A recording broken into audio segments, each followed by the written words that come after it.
എന്റെ മോളുടെ പാചകമാണ് കേട്ടോ.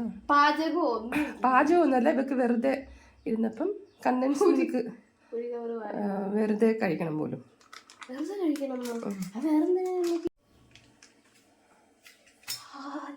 പക്ഷെ അവര് നടക്കി പോകും തോന്നുന്നില്ല. നല്ല സൗണ്ട് അത്. ഈ സൗണ്ട് ഇടങ്ങോട്ട് ഞാൻ കേട്ടിട്ടില്ല. വല്ലപ്പോഴും അടുക്കള കയറണം. പിന്നെ ഇപ്പോഴത്തെ പാലെല്ലാം എന്താണെന്ന് അറിയത്തില്ല കേട്ടോ, പെട്ടെന്ന് പിരിയുന്നുണ്ട്. പിന്നെ ഞങ്ങളുടെ ഫ്രിഡ്ജ് കുഴപ്പമല്ല, പക്ഷെ ഇനി പെട്ടെന്ന് പിരിഞ്ഞു തോന്നില്ല നമ്മളെ. കുറുകിയോ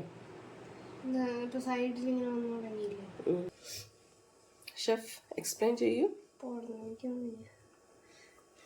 ഷെഫ് വിയർത്ത് കുളിച്ച്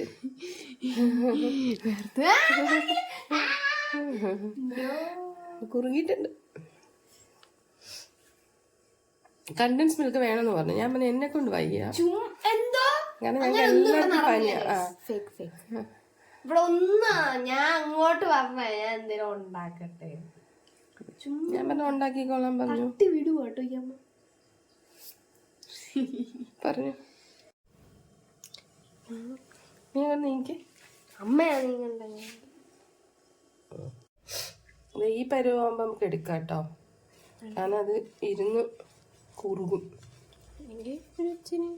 കുറച്ചും കൂടെ വേണമെങ്കിൽ ആയിരിക്കും, പക്ഷെ കണ്ടൻസ് മിൽക്ക് നമ്മളിപ്പം പായസം അങ്ങനെയൊക്കെ ഒഴിക്കുകയാണെങ്കിൽ ഇത് മതി.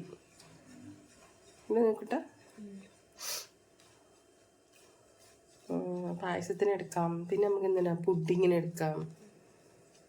എന്താ നോക്കട്ടെ, മധുരത്തിന് എല്ലാത്തിനും എടുക്കാം. നമുക്കൊരു എന്താ പറയാ, ഒരു കണ്ടോ തിക്ക് ഇത് കിട്ടും.